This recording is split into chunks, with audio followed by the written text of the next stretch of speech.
love you. She's to respond to him. When a man tells me today, and every now and then one does, you know, my wife is very cold, that's a dead giveaway that he's not really the kind of husband he should be. Because if he's the right kind of husband, she'll respond, because he is the one to take the lead. Therefore shall a man leave his father and his mother, and shall cleave unto his wife, and they shall be one flesh. In other words, he's now subject to his wife in the sense that he's responsible for her, and he's no longer under control of father and mother. And they were both naked, the man and his wife, and were not ashamed. I think they were covered with some sort of a glory light. And may I say, I think this is the loveliest and the freshest account of the creation of woman and of man. Here is a couple that God really joined together. Now, there are certain things I think God's given to his people that they should obey. But God has given to the human race marriage. And that's one of the things men are trying to throw off today. Let us break their bands asunder, cast away their cords from us. What's man trying to do? Well, he's trying to get rid of God, friends, because God is the one who established marriage. Now, you have in this chapter something quite wonderful. You have the creation of man. You have where he's placed, what his occupation is, the condition that he's there with a responsibility. He had a need for a companion. And then God created woman. There is to be an identity between the husband and the wife. And God says to the husband, husbands, love your wives. This is the creation story. The man who was the chaplain at Nuremberg prison tells about the last days that he had with those men. One was Henry Goering, and he tells about that.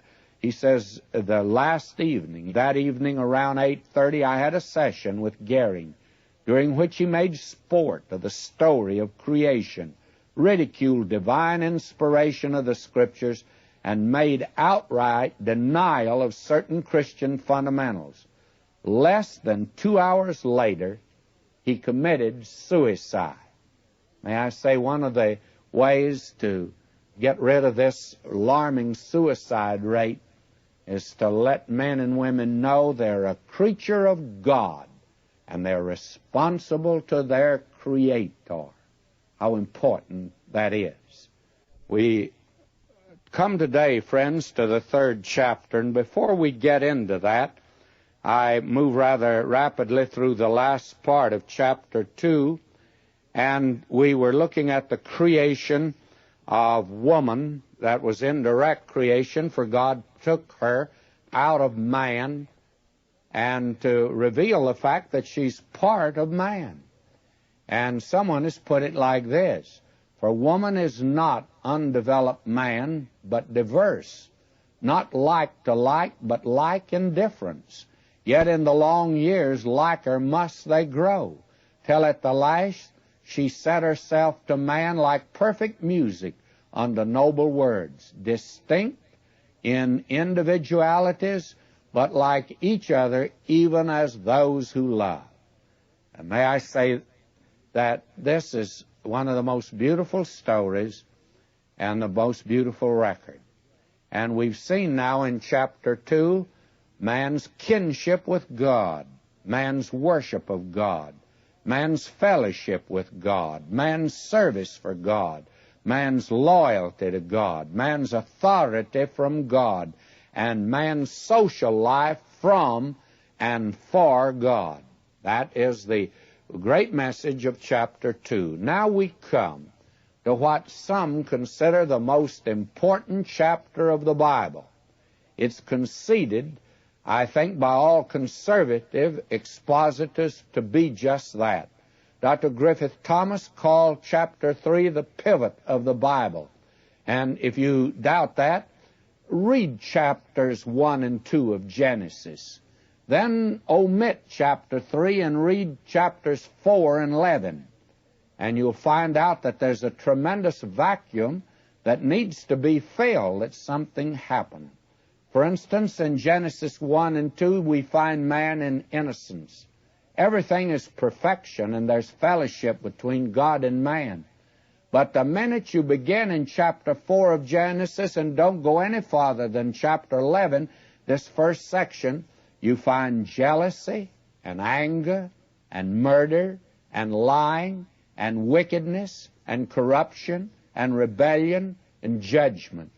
And the question is, where did it all come from? Where did it begin? Where did all the sin originate? Well, I don't think it originated actually in chapter 3 of Genesis. But as far as man is concerned, here is where it began. I'd like to read you a statement of another at this particular point. And he's speaking now of Genesis 3. He says here we trace back to their source many of the rivers of divine truth. Here commences the great drama which is being enacted on the stage of human history, and which well nigh 6,000 years has not yet completed. Here we find the divine explanation of the present fallen and ruined condition of our race.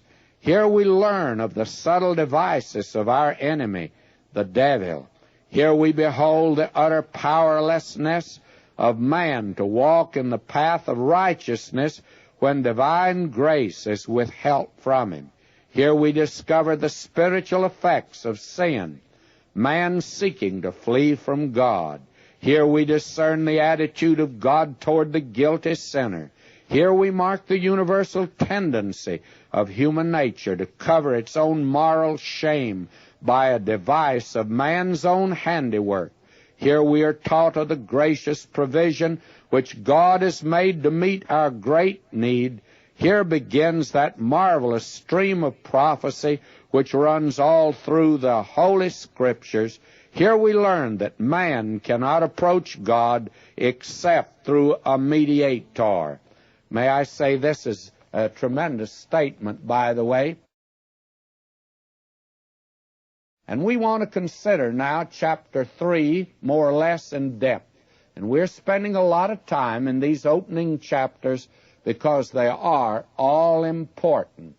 And God is covering a great deal of ground in a very brief period of space, by the way. In this first section here, we have the, I think, very obvious fact of the setting for the temptation of man. Now let me read, beginning with verse 1. Now the serpent was more subtle than any beast of the field which the Lord God had made.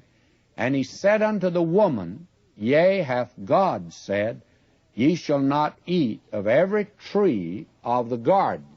Now this creature here, we find, well, we raise a question. Why the temptation? And frankly, we're going to have to go back to chapters 1 and 2. Man was created innocent, and man was not created righteous, if you'll notice. Now, what is righteousness? Well, righteousness, it's innocence that's been maintained in the presence of temptation. You see, temptation will either develop or destroy you. Do one of the two. And the Garden of Eden was not a hothouse. Man was not a hothouse plant. Character must be developed, and it can be developed only in the presence of temptation. And therefore, man was created a responsible being, and he was responsible to glorify, to obey, to serve, and to be subject to divine government. Man didn't create himself. I don't think anyone claims that. But God created him. And God was not, I think, arbitrary in this. God, you will recall, had said to man, But of the tree of the knowledge of good and evil thou shalt not eat of it, for in the day that thou eatest thereof thou shalt surely die. And it wasn't the only tree to eat of.